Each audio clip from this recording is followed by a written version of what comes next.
Sebenarnya sistem pengajian atau bagaimana sebaiknya pengajian ini diatur, saya sendiri masih mencoba-coba, yaitu pertama saya dasarkan pada pertanyaan-pertanyaan yang timbul, baik yang dari hadirin di sini maupun dari yang lain, yang kira-kira dengan itu saya bisa mengukur keterangan apa yang diperlukan. Ini pertama. Yang kedua, ada yang sudah menyampaikan saran kepada saya, yaitu untuk mengungkap atau menguraikan hal-hal yang misterius, yang serba gaib, yang katakanlah irrasional, yang tidak terjangkau oleh rasio akal manusia, terutama kehidupan nanti sesudah mati. Ini saya pertimbangkan, saya bolak-balik. Saya masih belum mendapat pengokohan, ya, pendirian atau sikap. Sementara itu saya sudah terlanjur memulai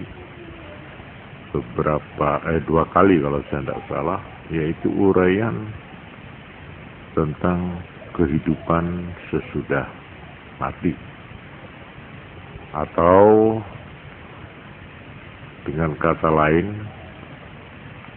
perjalanan manusia atau perjalanan hidup manusia selanjutnya sesudah kita hidup di bumi ini, ya entah berapa puluh tahun menurut ajal kepastian kita masing-masing. Tetapi kita ingin tahu sesudah itu apakah masih ada kelanjutan hidup. Nah, kalau ada, bagaimana kelanjutan hidup itu? Saya kebetulan memang orang yang paling getol, paling senang atau paling gigih membicarakan soal ini justru adalah Imam Al-Ghazali, seorang bekas rektor Universitas An-Nizamiyah, satu-satunya universitas di timur waktu itu, yaitu di Baghdad, yang kemudian sesudah beliau itu mencapai puncak keilmuan, baik ilmu agama, tafsir, hadis, fikih, tauhid, maupun ilmu falsafat, yaitu beliau selama 2 tahun tekun mempelajari alam pikiran Yunani.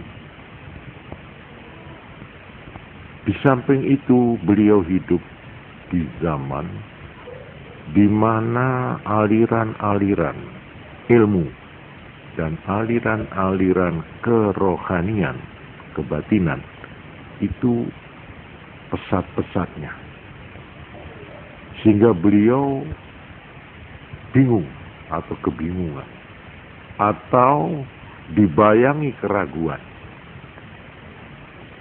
Akhirnya beliau bertekad untuk memulai dari permulaan, yaitu dengan jalan mempelajari secara tuntas masing-masing aliran yang terdapat di masyarakat waktu itu, aliran-aliran keilmuan dan aliran-aliran kerohanian. Di samping beliau sendiri sibuk mengajar dan memimpin suatu klub atau suatu majelis ilmu di mana para ulama-ulama Baghdad berkumpul pada waktu-waktu tertentu. Beliaulah yang memimpin majelis itu. Orang ini, Al-Imam Al-Ghazali, sesudah mencapai puncak, baik puncak kedudukan sebagai rektor yang dekat dengan penguasa atau gubernur jenderal kota Baghdad waktu itu, atau yang disebut juga Al-Wazir, Nizamul Muluk dari kerajaan Bani Saljuk Turki waktu itu. Di samping itu, katakanlah gaji beliau cukup besar, kedudukan beliau cukup tinggi. Sesudah itu beliau akhirnya untuk selama 11 tahun berkelana, meninggalkan semua jabatan, semua kebesaran, yaitu mengembara berkelana di padang-padang tandus, sampai akhirnya beliau dari Baghdad mengembara sampai ke Damaskus, Syria. Beliau menempuh perjalanan dan pengembaraan berkelana itu selama 11 tahun. Akhirnya setelah 11 tahun itulah beliau menemukan apa yang selama ini dicari. Apa yang selama ini membayangi hidupnya, yang berupa keraguan, pertanyaan demi pertanyaan, yang serba misterius, yang serba merupakan teka-teki hidup. Itulah sebabnya maka beliau,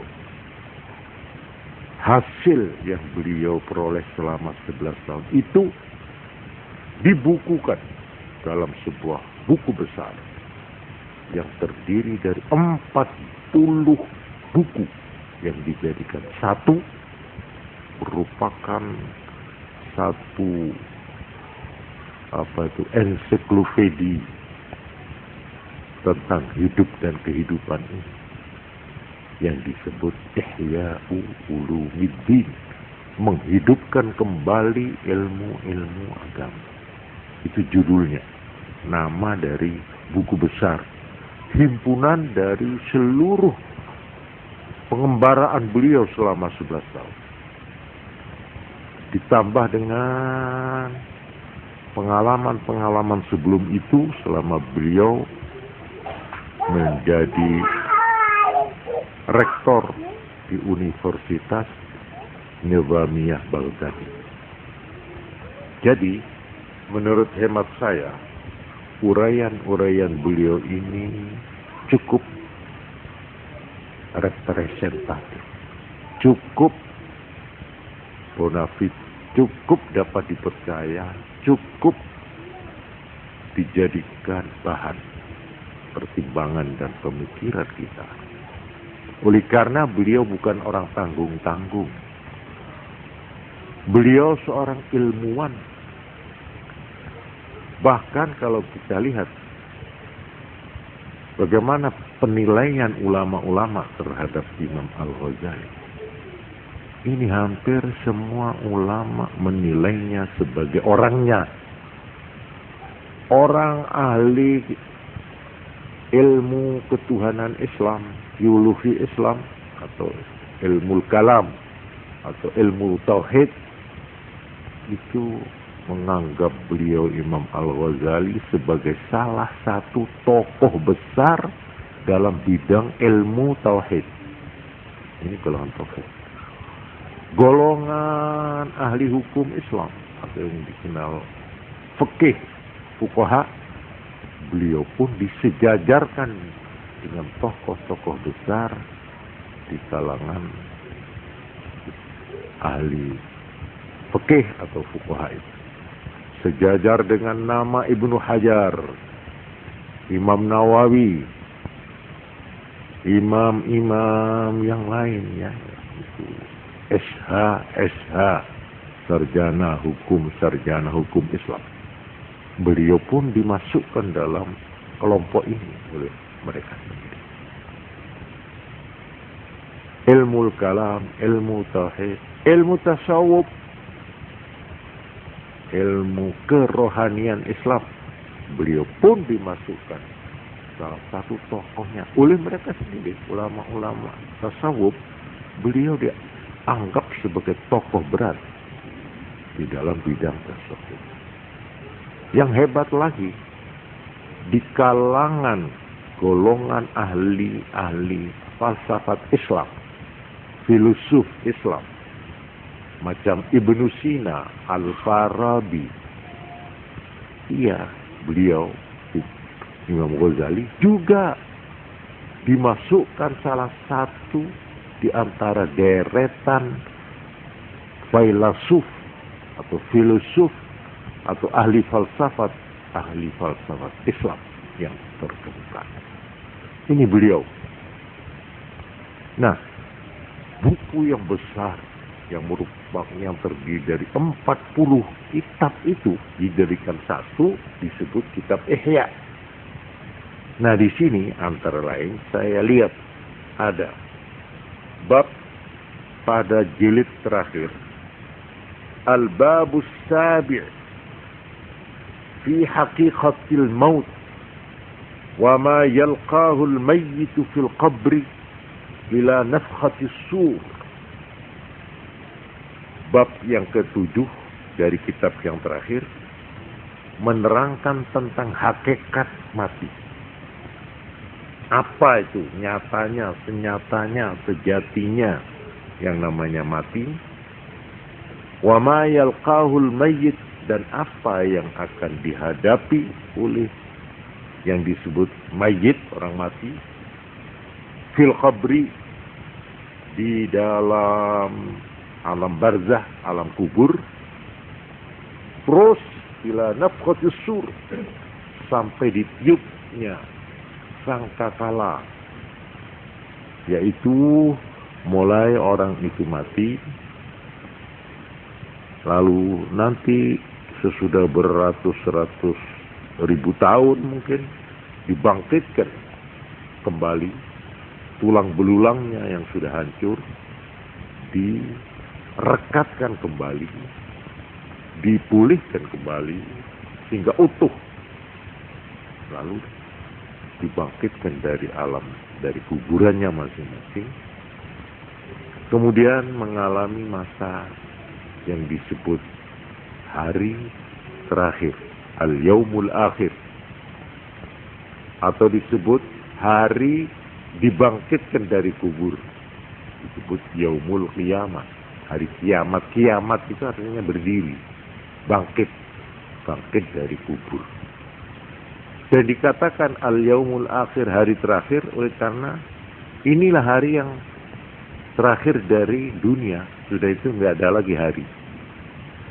Ditutup lalu kehidupan dunia ini, beralih kehidupan yang kekal abadi yang disebut akhirat. Nah, sebelum masuk jadi hari terakhir di dunia, lalu sebelum masuk ke akhirat, ke dunia akhirat, orang ini akan mendengar tiupan sangkakala dari malaikat Israfil. Waktu itu ditiup, maka untuk kedua kalinya seluruh makhluk mengalami kematian. Jadi mati itu akan dialami dua kali. Mati sekarang, pindah ke alam kubur, alam barzakh. Kemudian dibangkitkan dari alam kubur, kita hidup di dalam hari yang namanya hari terakhir atau hari kiamat. Sudah itu mati lagi. Nah, sangkakala ini bahasa yang kita pakai untuk menerjemahkan kata-kata asur. Ila nafkhatis sur, sampai ke masa ditiupnya sangkakala, di mana di sana berakhirlah kehidupan kita yang disebut kehidupan yang fana. Itu berakhir sampai ditiupnya sangkakala. Jadi saudara-saudara, kalau melihat ini, kehidupan kita ini panjang sekali. Kita manusia ini sebagai makhluk Tuhan yang termulia, yang dianugerahi kenikmatan yang melimpah-limpah, kita harus bersyukur. Kita ini diberi umur yang terlalu panjang. Kita akan hidup terus mulai sejak sekarang sampai ila nafkhatis sur, sampai ditiupnya sangkakala. Coba bayangkan. Oleh karena itu, orang yang hidup, menghitung hidup itu hanya sampai di bumi ini saja, itu terlalu pendek. Itu tidak sampai 1% dari kehidupan yang masih panjang yang akan ditempuh oleh kita. Oleh karena itu agama memperingatkan, jangan kamu terpaku pada kehidupanmu yang hanya semenit di sini. Kamu masih harus melalui lorong embong yang panjang yang tidak kamu lihat ujungnya, yang terdiri dari bukan hanya 1 menit, tidak berjam-jam, tapi bertahun-tahun, berpuluh, berabad-abad yang masih akan datang. Kamu mestinya jangan hanya memikirkan hari tua waktu pensiun. Itu hari tua itu artinya hanya 1 menit hidup di sini. Tapi yang mesti kamu pikirkan hari depanmu yang jauh, ila nafkhatis sur, sampai ditiupnya sangkakala. Di sana berakhir kehidupan duniawi ini. Sesudah itu barulah kita masuk ke alam baru. Yang alam yang baru nanti itu merupakan alam yang bukan alam fana, tapi alam baqa, alam abadi. Di sana tidak akan mengalami kematian lagi. Di sana tidak mengalami tua lagi. Tetap nob. Dan tidak mengalami kesusahan lagi. Tetap bahagia bagi mereka yang baik perjalanannya selama ini. Yaitu yang disebut alam akhirat. Nah, orang yang beriman sampai di sana pikirannya. Dia berpikir, dia bercita-cita, dia berangan-angan sampai ke sana, bukan sampai hari tua di sini. Umumnya kita cuma mikir bagaimana besok saya kalau tua pensiun enak, senang, bisa res, bisa tenang, bisa santai, bisa enak. Memang itu juga harus dipikirkan. Tapi kehidupan kita di bumi ini, katakanlah 1 menit. Kalau kita lihat jangka hidup yang masih panjang.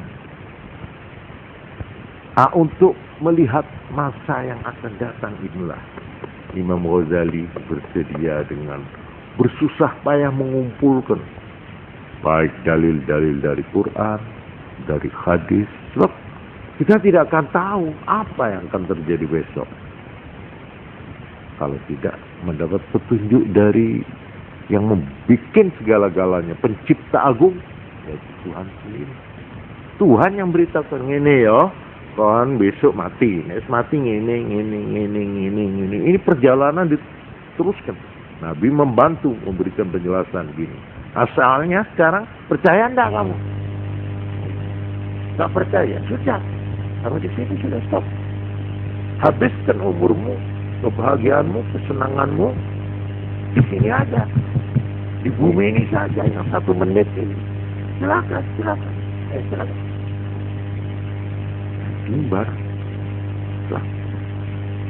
Dari bagian iman, mari ke sini. Saya beritahu. Kamu ini manusia.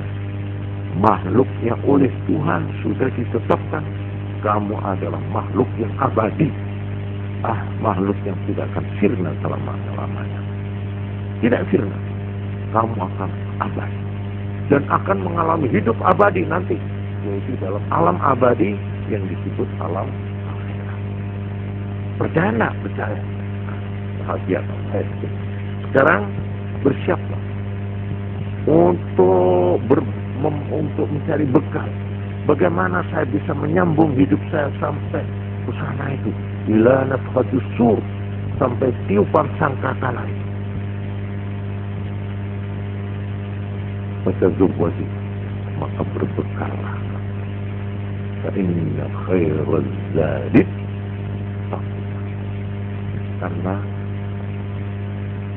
sangu yang paling baik untuk sampai ke sana supaya kamu kuat menempuh perjalanan yang panjang ini. Takwa itu apa artinya? Tunduk pada apa yang diberikan oleh Tuhan, mengikuti petunjuk Tuhan, menjauhi larangannya. Ini jangan kamu berjalan di sini, jangan di sini berbahaya. Ini bisa menjauhkan perjalananmu, tambah menyusahkan, tambah memberatkan. Kalau ingin ringan ini, tunduk dan patuh mengikuti petunjuk Tuhan, itu namanya takwa. Kalau kamu takwa, sampai ke sana dengan smooth dan lancar, dengan enak. Ibaratnya kamu seperti naik jet, naik Boeing, sampai ke sana, sampai ke sana. Tapi kalau tidak, kamu akan merangkak ngesot. Seperti pernah kamu lihat pengalaman pahitmu di bumi. Nah, ini perbandingan inilah. Jadi saya memang sudah siap untuk membacakan, mengirimkan saja pada majelis ini pengajian mengenai perjalanan yang panjang tadi. Ya, saya kira kalau bagaimana kita harus menempuh hidup yang selama 1 menit di sini, ini saya kira sudah cukup banyak diajarkan. Ya, bagaimana orang harus amal soleh, harus arkanul iman, itu semua untuk yang 1 menit ini. Tapi untuk yang sana itu ada lagi. Nah, inilah yang akan diuraikan oleh beliau. Maksud saya akan membaca seayat demi seayat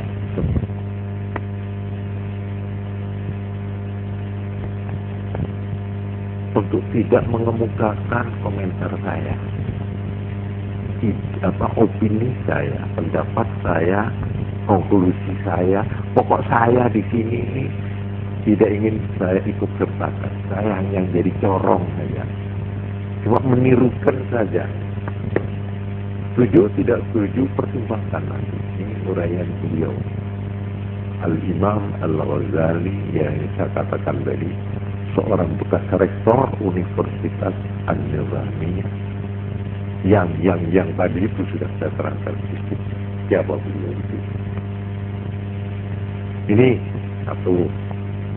Kalau ada yang mengatakan, ya setuju Pak, boleh saya mau mengikuti uraian itu, ayat demi ayat, selembar demi selembar, maka ini akan saya pakai. Tetapi di samping itu, saya sudah terlanjur untuk membuka pintu dan kesempatan bagi yang hadir untuk mengemukakan pertanyaan-pertanyaan. Mungkin pertanyaan itu ada yang menyangkut kehidupan nanti yang akan diuraikan oleh Imam Al-Ghazali. Ini nanti saya gabungkan saja. Tapi kadang-kadang ada pertanyaan yang justru masih berlaku di sini, di bumi ini, kehidupan kita di sini, yang 1 menit ini. Nah, umpamanya seperti ini pertanyaan. Apa sebab setiap orang mati diselamati? Nah, ini soal selamatan ini yang ditanya. Pada hari tertentu, misalnya pada pada 3 harinya, 7 harinya, 40 harinya, 100 harinya, dan seterusnya. Pertanyaannya itu apakah hanya adat saja ataukah ada hadisnya? Mohon penerangan. Yang kedua juga mengenai soal tahlil. Selalu diperdebatkan, mohon penjelasan. Nah, ini kan kalau saya menjawab ini pertanyaannya sederhana. Tapi untuk menjawabnya, ya, ini saya kira perlu uraian yang tidak sekedar menjawab, tapi harus sedikitnya mengemukakan dalil-dalil dan bagaimana persoalan ini sangkut pautnya dengan yang lain, ya toh? Lalu yang mana yang harus saya dahulukan malam ini, ya? Apakah menjawab pertanyaannya ini dulu, apakah meneruskan uraian saya yang sudah saya mulai tentang kehidupan sesudah mati? Ini pertanyaan sekalipun ditulis dengan menggunakan nama yang asing buat saya, yaitu Taufik. Saya kira tidak ada yang nama Taufik di sini. Siapa? Ada. Ya, tapi tidak pantas kalau dia yang tanya. Sebab tulisannya lain ini. Tulisannya kok seperti tulisan wanita. Tapi lalu di bawah ini Taufik, tulisannya kok kaku. Gitu. Jadi ini rupanya nyilih petok. Jadi ya tidak apa-apa lah. Ini rupanya malu-malu kucing yang banyak. Nah, saya sudah berjanji kalau ada pertanyaan, tidak ada penanyanya, saya tidak bersedia menjawab. Iya toh? Nah, sekarang mengaku aja, ada penanyanya enggak ini selain Taufik? Ada? Wah, rupanya dari wanita ini. Menyelip petok sungguh ini. Baiklah, kalau begitu saya untuk malam ini saya mau menerangkan pertanyaan ini. Iya toh? Ya, sudah saya tunda ini pengajian yang sudah berjalan. Tapi ini apakah disetujui saya membaca ini uraian Imam Ghazali, ya? Tapi ya maaf ini kalau nanti saya sudah sampai bercerita meneruskan kelanjutan hidup sesudah mati ini tentu ada cerita-cerita yang saya pernah malam Jumat yang lalu ada komentar itu kok seperti cerita apa namanya yang serem-serem itu. Hah? Horor katanya. Horor. Iya, memang betul. Itu memang yang serem, mengerikan ada. Tapi yang menyenangkan, yang menggembirakan juga ada, ya. Kita dengarkan saja apa adanya gitu saja. Komentarnya terserah kita penonton. Nah, gitu. Kita ini penonton film gitu loh. Komentar terserah. Nah, ini adegan-adegan apa yang akan dihadapi oleh setiap manusia ini. Kita senang atau tidak, kita enggan atau mau, ya, mesti kita hadapi. Yaitu mati dan kelanjutan dari mati. Apa ada yang kira-kira tidak mati kira-kira? Kalau merasa tidak mati, saya semua ini merasa tidak akan mati. Karena itu saya senang hidup, ya tak? Tapi saya kira tidak bisa dihindari, mesti mati. Termasuk ya dokternya sendiri mati. Baiklah, sekarang saya mencoba membicarakan pertanyaan ini secara menyeluruh supaya persoalannya menjadi terang, ya. Pertama, tentang orang mati dan bagaimana orang yang ditinggal. Yang hidup, baik yang kepaten atau orang lain yang melihat ada orang mati. Menurut agama, yaitu Ali bin Mas'ud, saya mau baca data-datanya saja. Ya. Radhiyallahu anhu qala Rasulullah sallallahu alaihi wasallam, man azza musaban falahu mislu ajrih. Siapa yang menghibur seorang yang kena musibah, kena malapetaka, maka baginya sama pahalanya. Artinya, menurut agama, orang yang ditimpa kesusahan atau bencana atau apa saja, seperti kepaten, maka kalau dia tabah menerimanya, kalau dia sabar, dalam arti menerima dengan mental yang kuat dan pasrah kepada Tuhan, ya, dan ridha,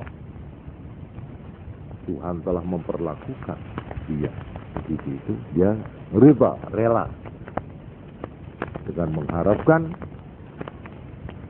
dengan ini mudah-mudahan saya termasuk hambanya yang dikasihi oleh dia. Tegasnya, saya mengharapkan mendapat ganti imbalannya yang disebut pahala. Kalau begitu, orang yang kena musibah atau bencana, dalam bentuk apa saja, dia mendapat pahala. Bukan karena bencananya, tapi karena kesabaran dan ketabahannya. Jadi kalau ada orang sakit, atau kebakaran, atau ketubruan, atau kecelakaan, atau kerugian kalau gagal, itu juga termasuk musibah, itulah bencana. Tertipu oleh orang dalam perdagangan, sehingga atau dia menerima cek kosong, namanya ya itu musibah, itu termasuk malapetaka. Nah, sekarang bagaimana mental orang itu? Kalau dia itu sabar. Sabar itu apa?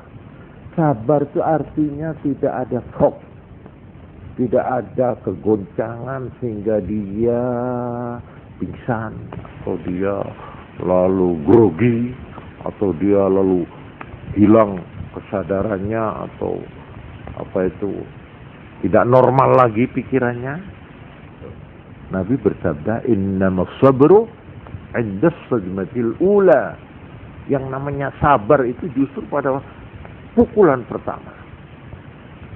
Nah, itu yang diuji. Kuat kan enggak? Nah, kalau kuat, maka dia diberi pahala.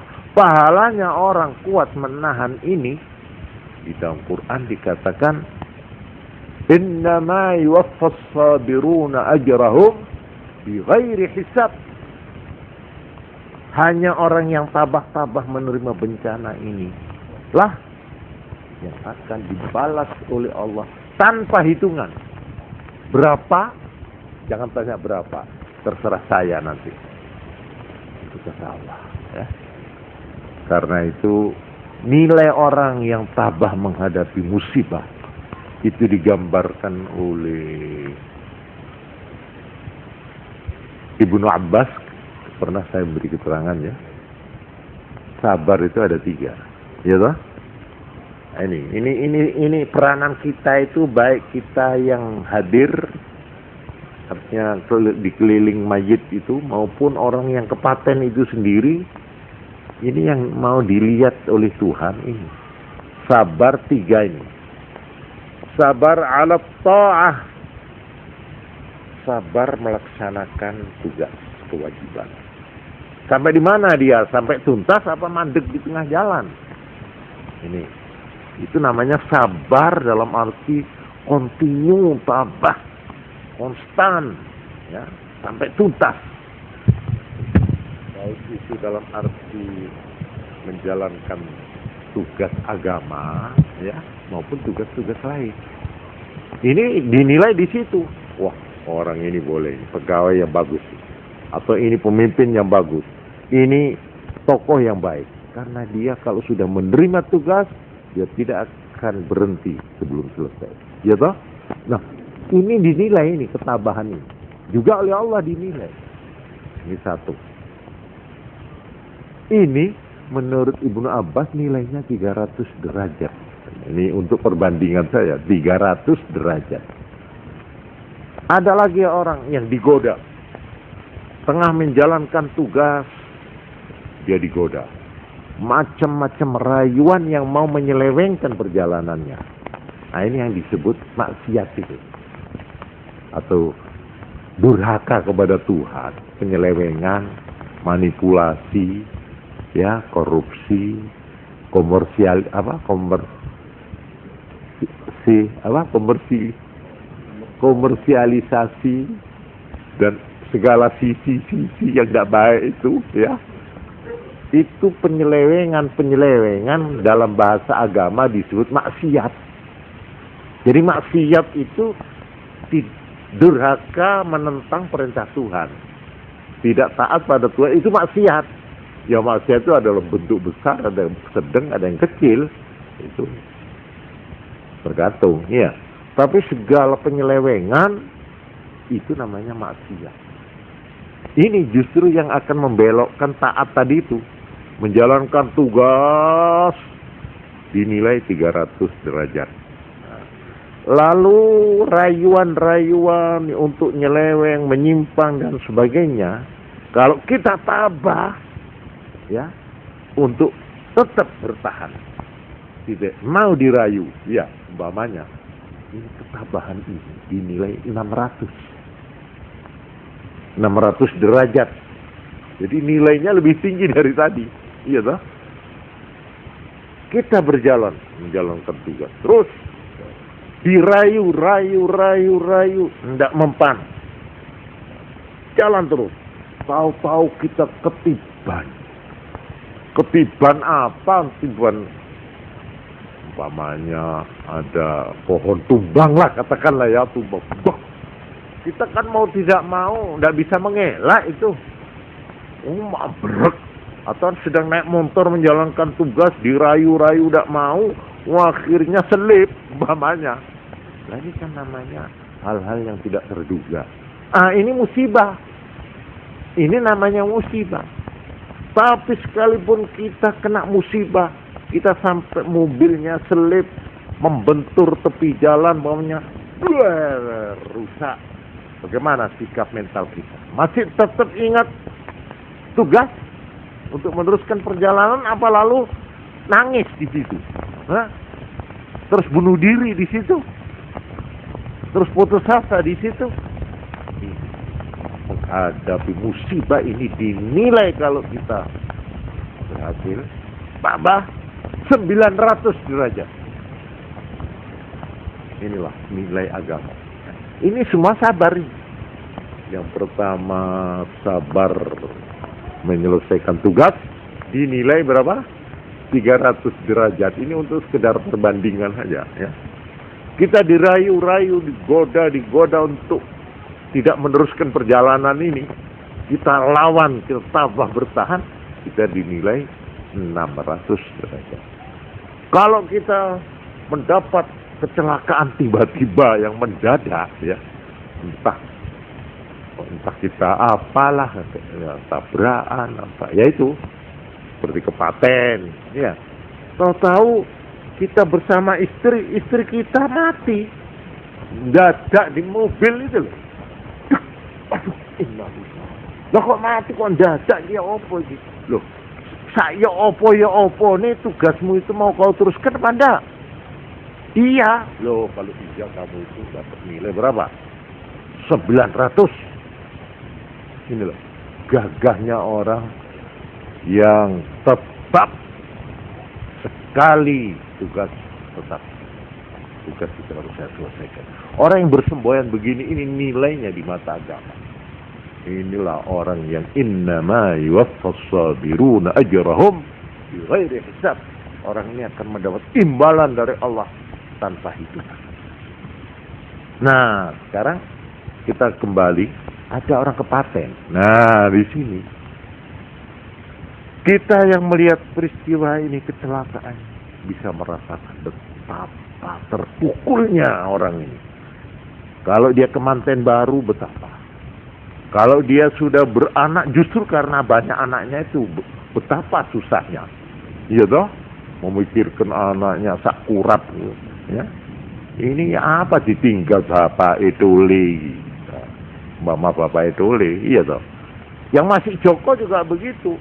Aduh kasihan. Iya toh? Dia tidak pernah mengecapi yang namanya hidup. Nah, iya toh? Belum pernah apa-apa dia sudah kesusu umpamanya. Ini semua kesedihan-kesedihan. Kita yang melihat, dikatakan siapa yang menghibur orang yang kena bencana, maka kalau berhasil orang itu dan tabah, berpikir seru-seru, sampai umpamanya ya, dihibur, diperkuat hatinya sampai berhasil, maka orang yang menghibur ini mendapat pahala sama dengan pahalanya orang yang kena musibah itu sendiri. Ini jelas ya. Menghibur ini namanya takziah. Takziah itu nek cara kene ngelayat. Iya, ngelayat atau nyelawat. Ya, takziah. Atau dalam bahasa modern bela sungkawa. Jadi bela sungkawa itu jangan nambahi sedih. Sampai nambahi aduh, kula malah eling, kula biar ditinggal bojo kula niku. Oh, itu dudu takziah iki jenenge. Ini justru yang dilarang. Ini yang namanya niyahah. Niyahah itu meratapi nasib, meratapi kesedihan. Ini haram. Apalagi lalu yang namanya an-nadbu, ngitung-ngitung kebaikan yang mati dengan tujuan eman, dak lilo. Duh, mas kula niku tuh paling apik sak donya. Duh, ampun niku masalah paling niku pas sakniki ditinggal. Duh, kok melah, kok welas melu pangeran ku. Duh, kok dadak iku sing dibisikno kok ora aku ae. Loh, ngeten iki dosa gedhe. Ini mayit itu tersendat-sendat dia. Karena ditangisi lah ya apa? Arab menghadap tua ditarik-tarik buntute. Kan dia kan mau maju, ketarik lagi. Sampai ada orang mau mati. Ya, ini saya melihat sendiri. Waktu keluarganya itu menangisi dalam arti tidak lilo. Ya. Jangan mas. Betul. Diturut oleh Tuhan. Tapi tersiksa ini. Nyawanya susah. Sudah di sini. Balik. Begitu lagi. Saya nangis. Saya marah itu istrinya itu. Tega kamu melihat begini nih ya. Disiksa suamimu ini sekarang. Karena engkau meratap. Karena engkau tidak rela. Tidak ridha melepaskan. Ayo teruskan, biar dia dipermainkan oleh malaikat maut. Dia baru setelah saya sentak gitu. Dia pun matinya. Ini betul-betul sabda Nabi.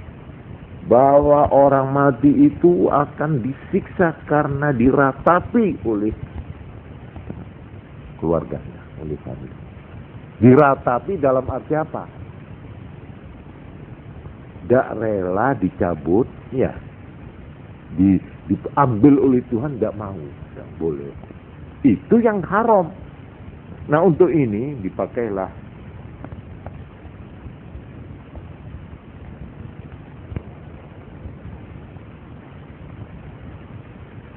coba ini saya teruskan dulu tentang hadis-hadis. Bagaimana pahalanya kalau orang takziah meneguhkan hatinya orang yang kena musibah itu ya.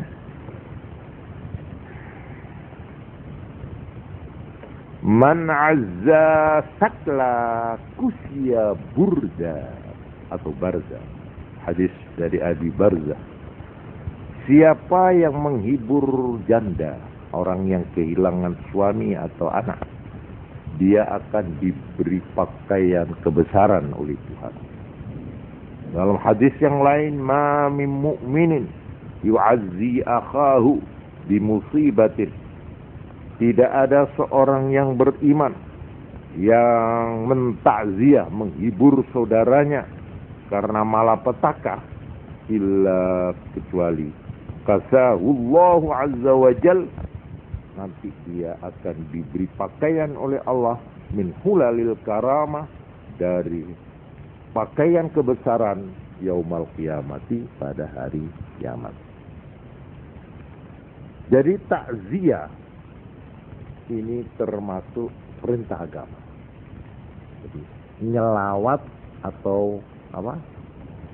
Ngelayat atau nyelawat, ini yang benar nih yang mana? Hah? Orang Jember ini kalau nyebut nyelawat, tapi kalau di Jawa Tengah apa itu ngelayat. Lagi bener sing endi? Apa ya padha bendere? Ngelayat itu sunat. Sunat. Yang namanya ngelayat bagaimana? Ada 4. Ini supaya kita tahu apa yang harus dilakukan waktu kita itu ngelayat atau nyelawat. Ya.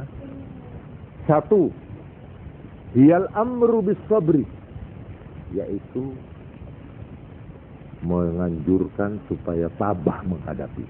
Entah dengan bahasa redaksi bagaimana, terserahlah.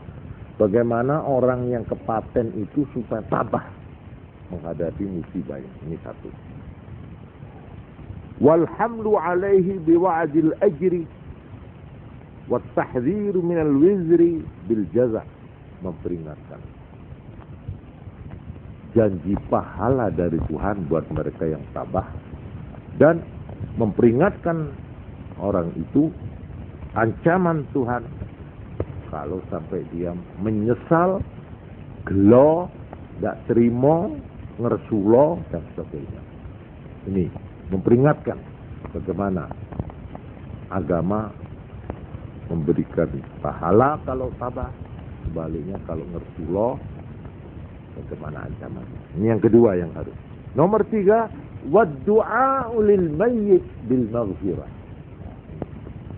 Takziah itu yang ketiga, mendoakan kepada yang mati supaya mendapat ampunan. Jadi bukan main domino, bukan. Di situ ada toh cara bela sungkawa model yang lain-lain itu ada itu.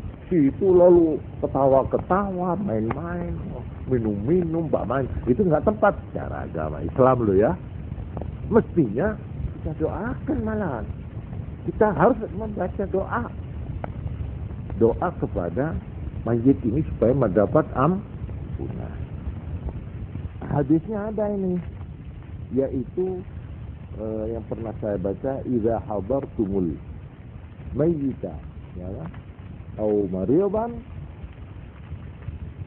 fal fakta ya apa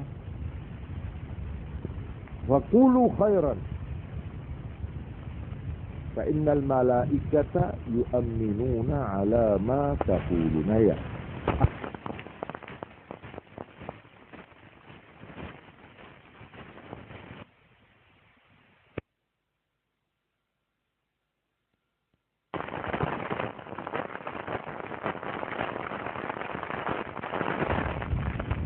Innal malaikata yu'minuna ala ma taquluna ya. An Ummi Salamah. Dadi nek wong layat niku mboten rame-rame. Napa, Mbak? Iki cuma omong dak karuan. Tambah bingung ki sing kepaten iki.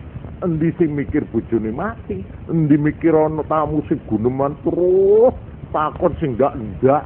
Jangan dibangkitkan. Niki kok napa Salim? Anu niki sedane niku penyakite napa? Wah, dadak dielingno penyakit barang. Literano mati anu. Lah kok mboten dibetot dokter malah dipaedu pisan. Wah, iki jenenge nyiksa iki tamu iki. Itu bukan ngelayat itu. Ya, bukan takziah itu. Yang dianjurkan agama bukan, ya. Yang dinamakan malah satu supaya orang ini tabah, titik. Suruh tabah dan diterangkan orang yang tabah itu mendapat pahala dan sebaliknya. Kalau Rasulullah tidak ada gunanya, toh sudah mati, ya toh. Nah, dan lagi kalau Rasulullah disiksa, kamu disiksa juga mayitnya yang dipersukar nanti. Nah, ini 2. Nomor 3, mendoa seperti hadis ini. Beliau Ummi Salamah, saya ulangi lagi, Ummu Salamah itu istri Nabi.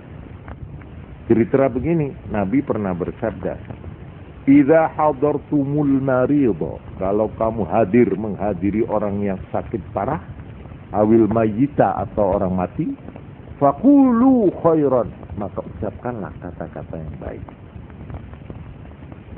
Kata-kata yang baik ini entah dalam arti ucapan atau dalam arti doa. Ya. Fa innal malaikata, karena malaikat-malaikat yang hadir, yu'minuna ala ma taqulun, mereka mengamini apa yang kamu ucapkan. Nah, ini sahih rawahu Muslim. Jadi kita yang ketiga yang namanya ta'ziyah, yaitu apa tadi? Mendoakan mayit ini supaya mendapat ampunan. Nah. Yang keempat,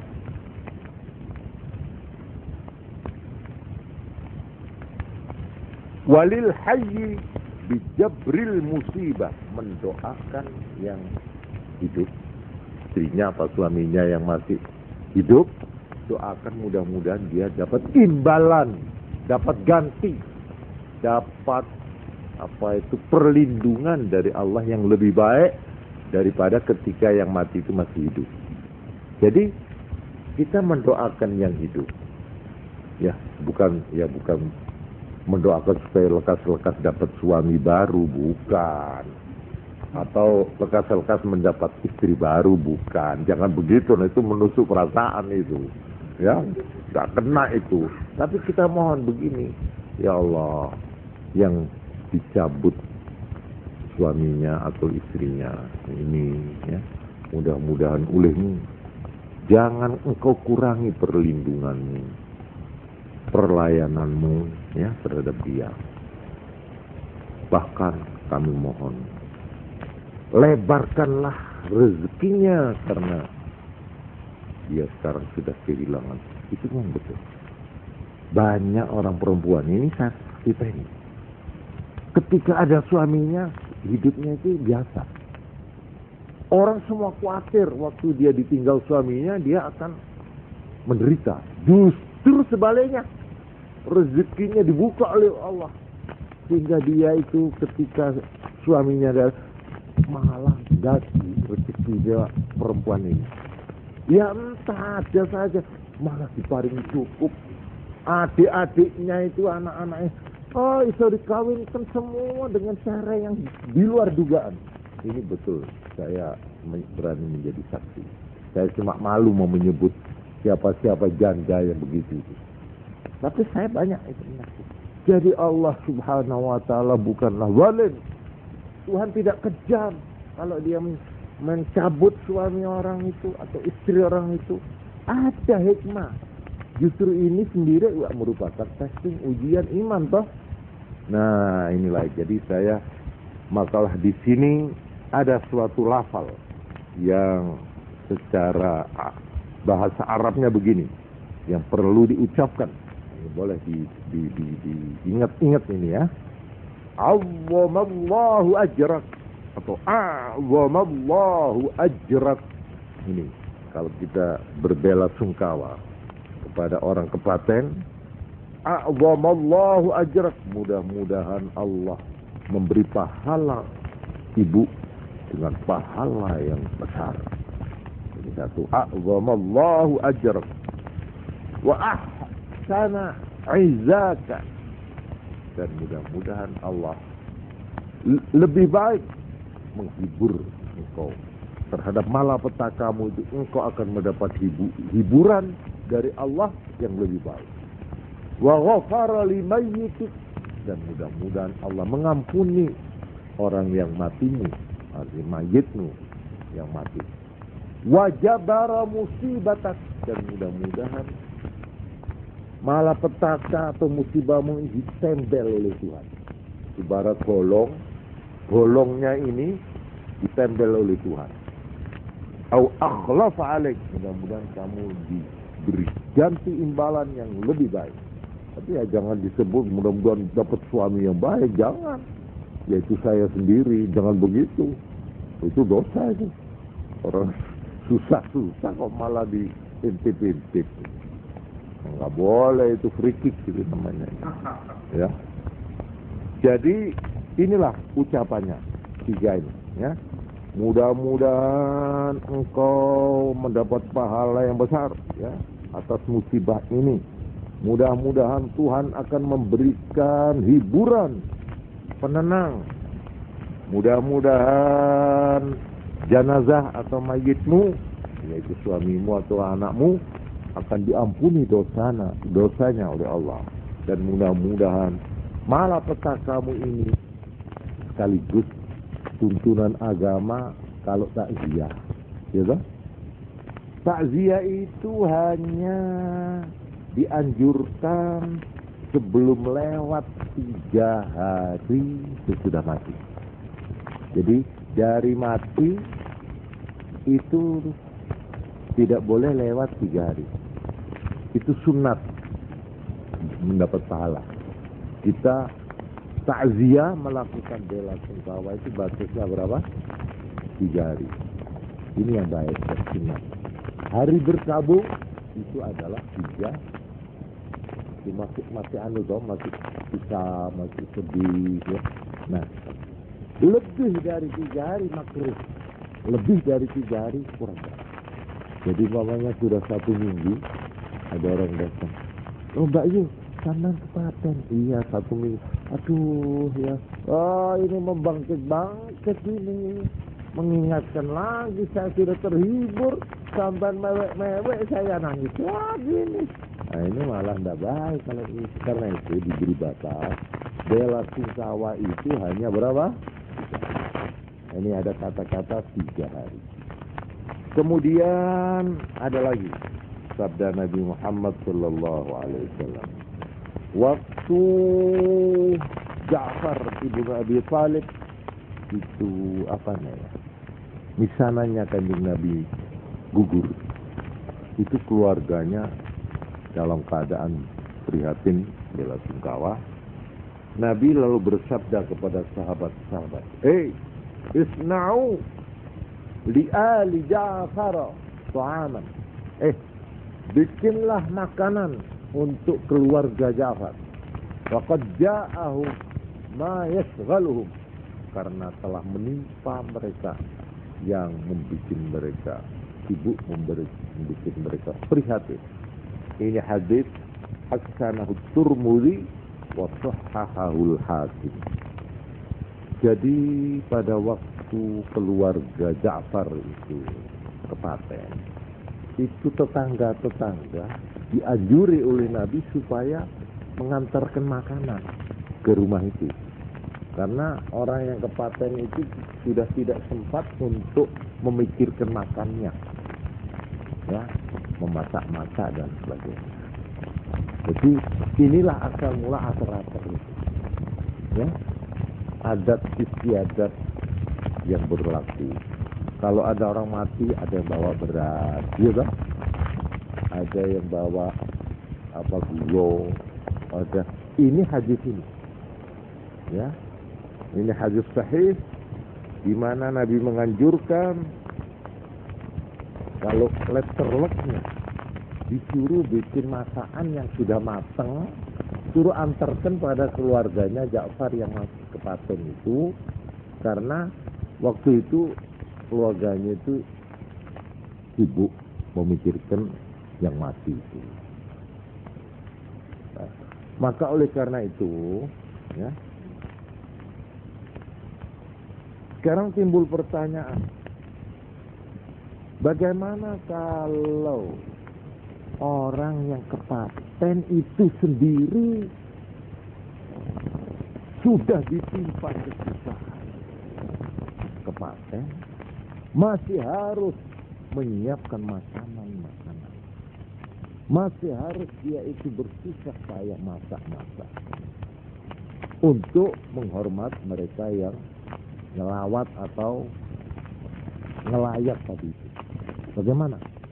Nah, di sini ulama-ulama membicarakan dan menemukan sebuah hadis, yang hadis inilah asal mulanya timbul pendapat di kalangan orang umat Islam, sebagian umat Islam, bahwa kumpul-kumpul di rumahnya orang kepaten itu ada yang mengatakan makruh, ada yang mengatakan haram, yaitu hadis itu.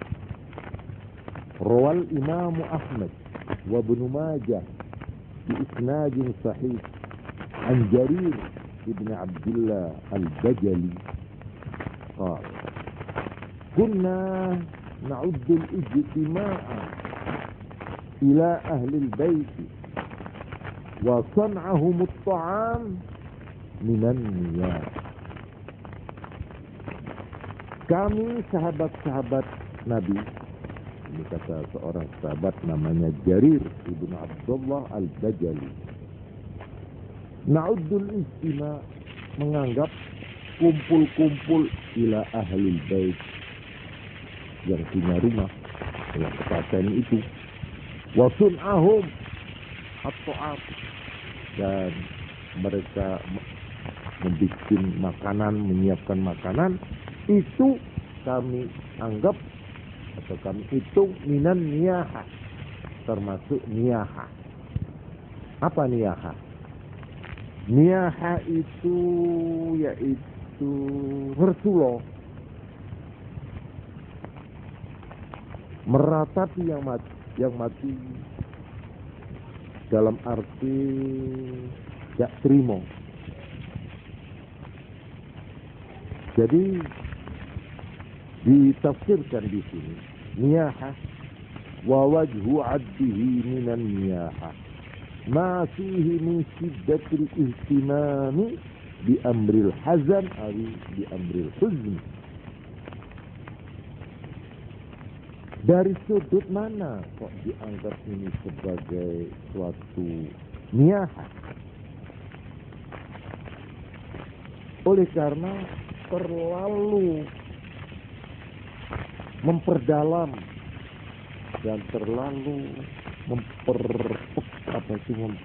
mempersangat prihatinnya dan kesusahannya orang yang tertimpa musibah kepaten itu. Kemudian di dalam penjelasan lebih jauh, apa itu niyaha? Dalam bentuk apa niyaha itu? Yang diharamkan yaitu satu, al-buka'u ma'a raf'is saut wan najdi wa huwa haram minal kabair. Ini penjelasan ahli hukum Islam atau fuqaha.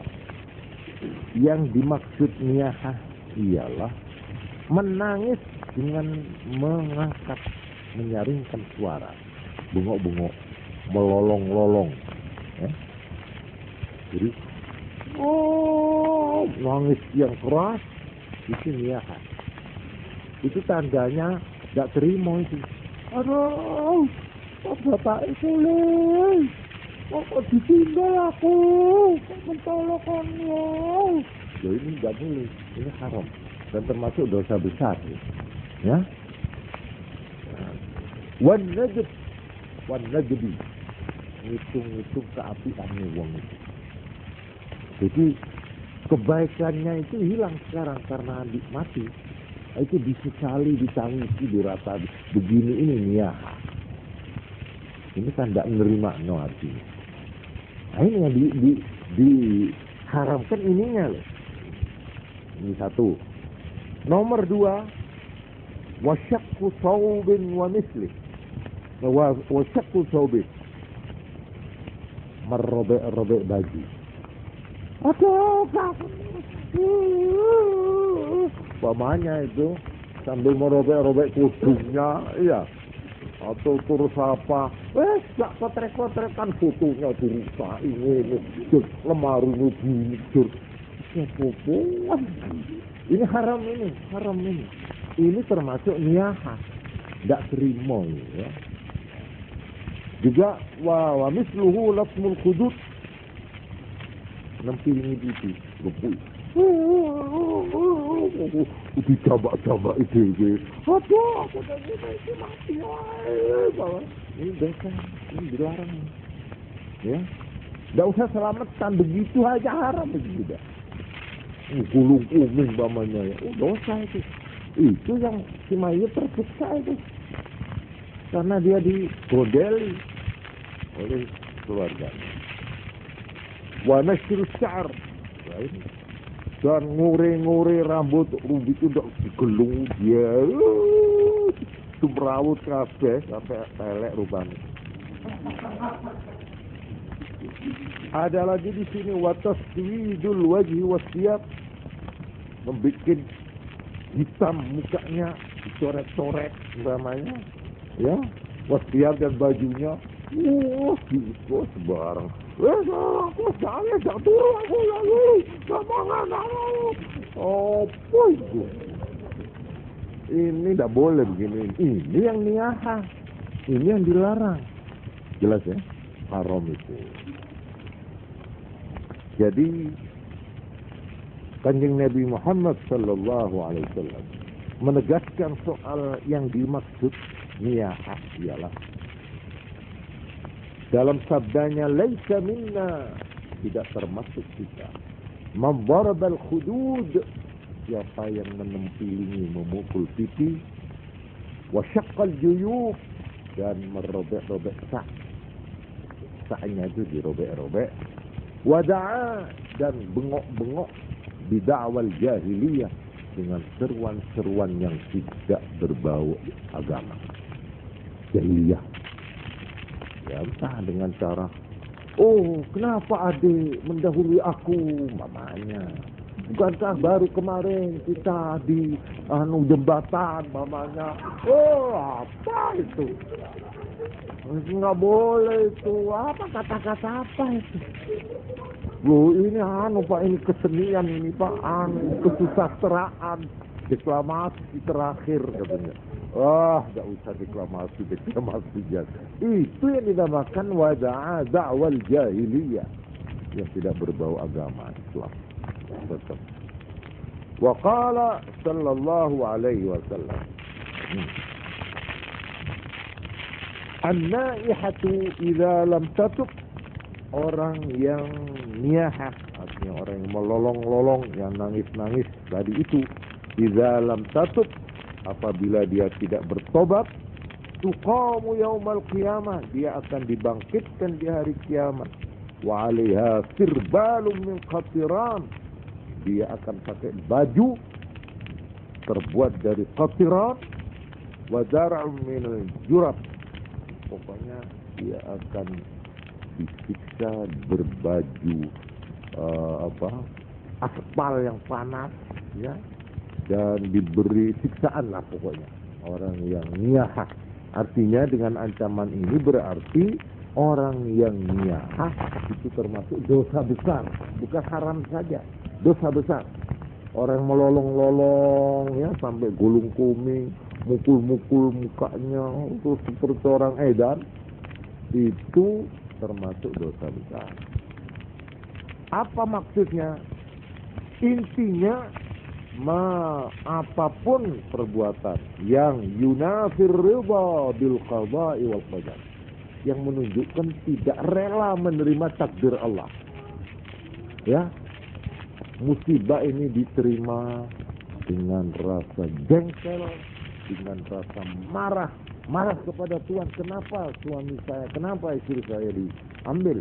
Nah, ini tidak ridho.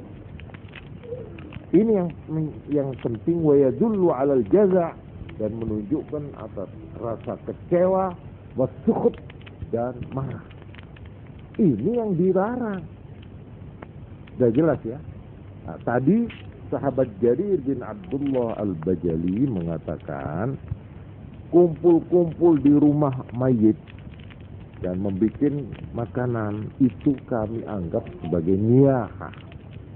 Nah, di sini orang menggunakan pikirannya. Apakah betul tahlil yang diadakan di sini itu termasuk meratapi dan tidak nerima? No. Nah, ini motivasinya harus dicari dulu.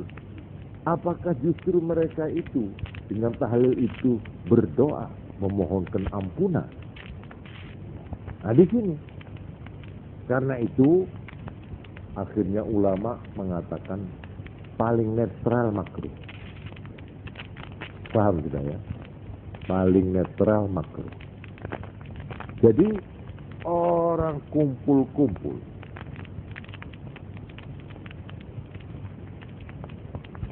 menurut aslinya,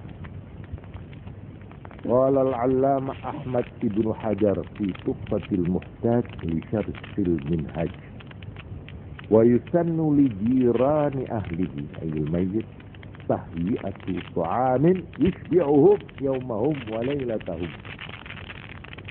Disunatkan bagi tetangga-tetangga orang yang kepaten untuk menyediakan makanan yang bisa mengenyangkan orang yang kepaten sehari semalamnya. Jadi sehari semalam itu bagaimana orang yang kepaten itu jangan sampai memikirkan soal masak-memasak, dicukupi oleh tetangga-tetangganya. Ini sunat. Karena hadis tadi itu lil khabaris sahih, isna'u bi ali Ja'far ta'aman faqad ja'ahum ma yushghiluhum. Malah dikatakan orang yang kepaten itu supaya dipaksa makan. Sebab mungkin mereka itu diterteri, diberi makanan itu malah malu. Tapi supaya dimakan, sebab makan itu ya mungkin karena dia terlalu shock sehingga tidak mau makan, paksa makan supaya dia pulih kembali normal anunya itu ya. Kalau orang tidak makan kan malah tambah gak karu-karuan. Ini aslinya ya. Nah, lalu di sini beliau mengatakan wa ma'atiga, dan apa yang dibiasakan. Tapi kalau orang yang niyaha wa yahrumu tahyi'atuhu lin-na'ihat bi annahu i'anatun 'ala ma'siyah. Kalau yang punya yang kepaten itu melolong-lolong, meratap-ratap, bengak-bengok, tidak terima, kok kene makanan haram. Yang memberi makanan haram. Sebab ini nulungi, kok tambah kuat dia melolong-lolong. Kalau diberi makan, tambah dati. Nah, itu. Jadi biar kalau dia sudah tenang, sudah reda, ibarat kopi itu sudah ngenep. Nah, habis mengisor kabeh, lake. Kenapa Mbak? Gitu. Itu wonten seketi. Itu wonten berkersane niki kula sing adang. Kan biasa di sini. Yang adang itu siapa? Apa nyonya? Tidak toh, tetangga toh. Ngirisi bawang apa ya? Itu kebiasaan di sini. Itu cocok dengan ini. Sunat. Ya, membantu. Jangan dibebankan pada uangnya yang punya. Jangan. Di utang itu besar berat. Jangan urunan, gotong royong. Nah, ini yang harus dihidupkan ini. Jadi ini artinya meringankan, bukan? Ya toh? Tapi kalau kita yang kepaten dijalui, ini ada biaya. Biayanya cuma berapa? 100.000. Wah. Ini aku mikir malahan di sini dikatakan kalau uang mayit, kalau mayit itu punya utang, lalu hartanya peninggalannya itu lalu diambil untuk selamanya, haram. Karena utang harus didahulukan. Nah, jadi harta miliknya orang yang kepaten, ya, ini yang harus didahulukan tiga sebelum dibagi waris. Pertama, untuk sekedar menyelenggarakan penguburan, biaya penguburan boleh, ini diambilkan pertama. Ya berapa kan tidak banyak lah, untuk kain kafan, ya, untuk itu. Ya.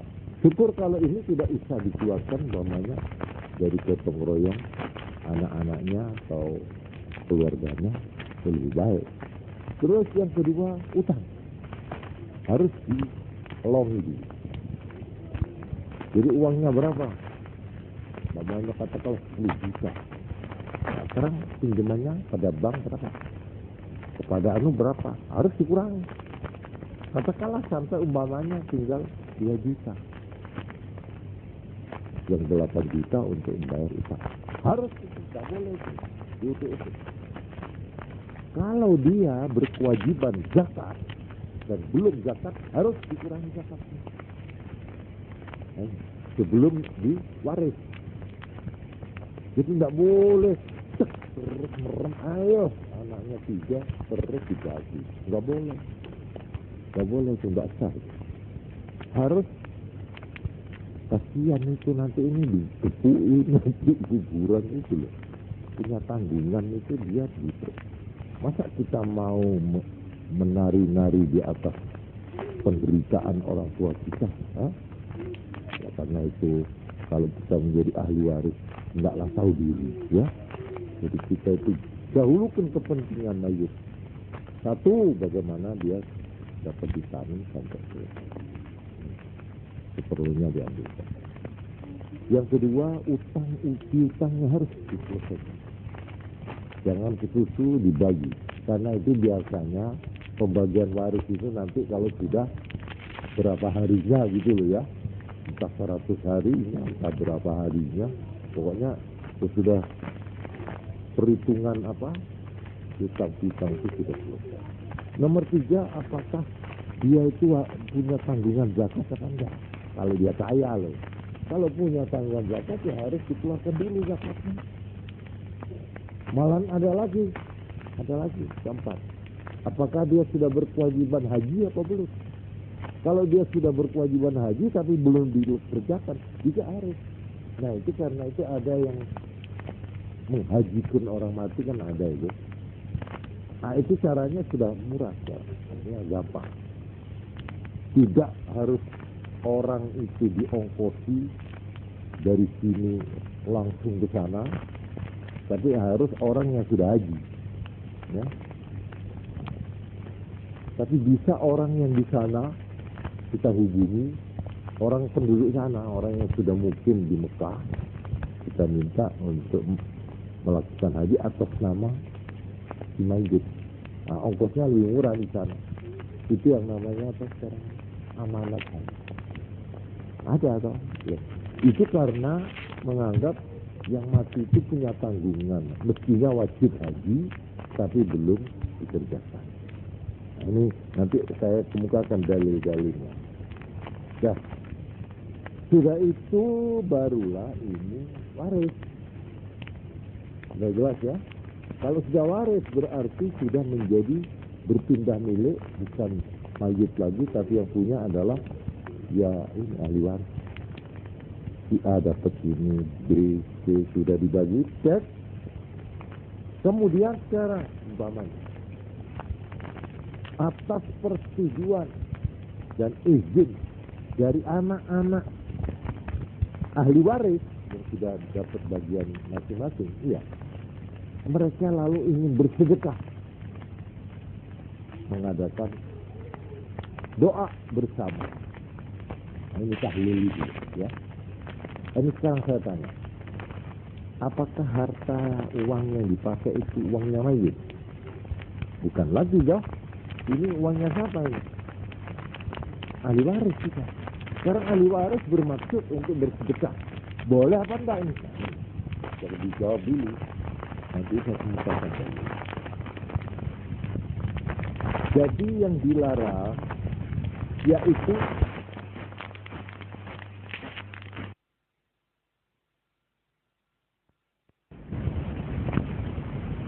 apabila selamatan itu menambah beban yang ini yang tidak sesuai dengan sabda Nabi tadi, justru Nabi menyuruh tetangga-tetangga untuk membuatkan makanan buat yang kepaten supaya untuk meringankan beban justru. Apakah itu berupa makanan sudah matang? Apakah berupa bahan-bahan seperti yang dilakukan di sini? Ya ini ya, apa betul keterangan saya? Bahwa di sini kalau ada orang kepaten, tetangga-tetangga itu ngirim-kirim itu. Apa betul Manda? Istri-istri ini loh, ini yang hadir. Apa diambilkan dari uangnya yang kepaten, apa gotong royong dari tetangga-tetangga? Nah, di sini pertanyaannya. Dilarang tidak dilarangnya, baik tidak baiknya di sini. Kalau itu menambah beban yang kepaten, itu nggak baik. Paling sedikit makruh, ya makruh. Tapi kalau diambilkan dari mayit yang punya utang, haram. Mengurangi harta apa? Mayit yang punya utang atau punya kewajiban tadi itu loh. Nah, itu nggak boleh. Tapi kalau memang makanan yang disediakan di situ itu dari gotong royongnya tetangga dan teman-teman, oh bagus, itu sesuai dengan anjuran Nabi, isna'u li ali Ja'far ta'aman faqad ja'ahum ma yushgilu. Ini jelas enggak ini persoalannya? Ini saya petani satu-satu supaya kita tahu dari segi mananya harus dilihat itu. Bagaimana? Apa yang bertanya merasa sudah terjawab itu? Siapa yang merasa bertanya kok menengah?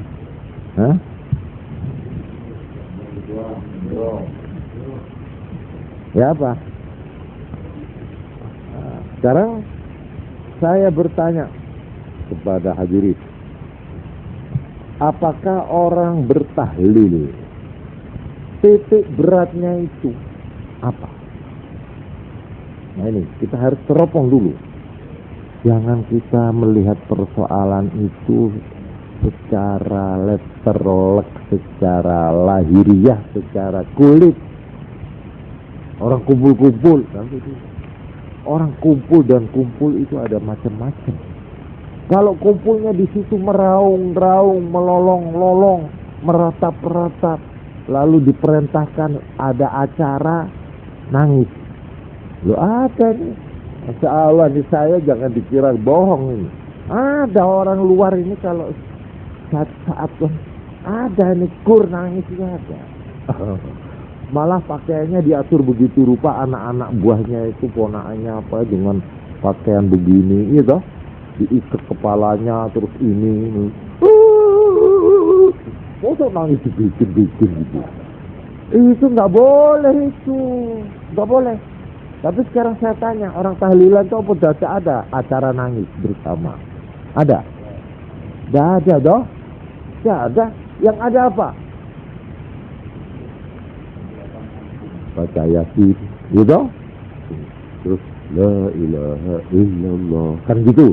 Nah, sekarang kita nanti selidiki satu-satu nih, bagaimana hukumnya baca Yasin, bagaimana hukumnya baca la ilaha illallah, terus doa Allahumma amin amin amin, sudah selesai, keluar hidangan.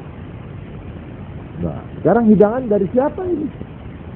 Entah 100-nya apa 40-nya apa berapa ribunya, tidak tahu lah saya. Tapi ini dari siapa? Ini yang dulu, ya.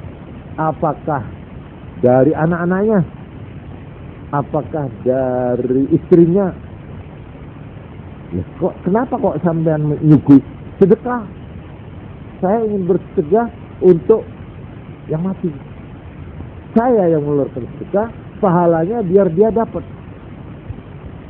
Kalau begitu, lain lagi persoalan. Paham saudara-saudara? Hah? Ini harus diselidiki satu persatu dulu, jangan dikebiauyah ya. Wah itu sunat atau itu haram, itu bid'ah, itu baik. Nanti dulu dilihat dulu bagaimana ini. Ini supaya kita itu objektif ya di dalam menghadapi masalah begini. Memang ada orang yang tidak senang tahlil, semboyannya cuma satu. Janganlah membuat melarat orang, jangan menambahi melarat orang yang sudah melarat. Ada itu, iya toh? Janganlah orang yang sudah memikul beban ditambahi beban. Ada enggak itu ucapan? Nah, itu logis itu. Oke, betul. Cuma sekarang maksud sampean dan begitu apa? Hantem kromo. Semua orang yang selamatan itu begitu. Nah, nanti dulu, iya toh? Oleh karena itu marilah kita membenahi masalah ini secara tenang ya. Gunakanlah apa pegangannya. Nah, untuk ini saya minta maaf ini.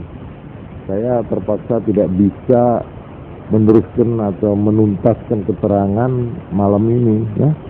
Saya akan mengemukakan minggu depan bagaimana dan apa yang dilakukan orang ketika melakukan tahlil dan apa dalilnya, baik Quran maupun hadis. Ini saya janjikan malam Jumat yang akan datang. Dan terpaksa acara itu tadi yang pertama itu, yaitu untuk kitabnya Imam Ghazali tadi itu loh, yang untuk kelanjutan hidup nanti itu saya terpaksa ya tunda dulu, sebab ini belum selesai jawaban ini. Saya memang mengatakan ini pertanyaannya sederhana sekali, tapi oleh karena masalahnya ini saya anggap masalah yang perlu difahami terutama oleh angkatan muda, oleh generasi muda ya, maka perlu ini dijelaskan secara agak terperinci sedikit ya, supaya kita itu jangan termasuk di dalam firman Allah, wala taqfu ma laysa laka bihi ilm inna as-sam'a wal basara wal fu'ada kullu ulaika kana anhu mas'ula. Ini satu ayat yang berlaku. Wala taqfu, jangan kamu mengikuti ma laisa laka bi ilm, apa-apa yang kamu tidak punya pengetahuan tentang itu. Kamu tidak ngerti lor kidul, ikut-ikut toh, tidak boleh. Jangan kamu mengikuti sesuatu yang kamu belum mengerti. Inna sama karena pendengaran, wal basara penglihatan, wal fuad pikiran, hati. Itu masing-masing akan ditanya, akan dimintai pertanggungjawabannya.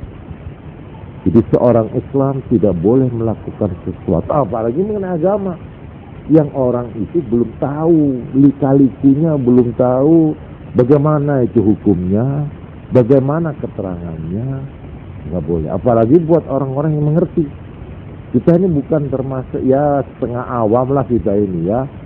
Kita bukan orang yang termasuk tingkat tinggi, tapi juga bukan tingkat terendah.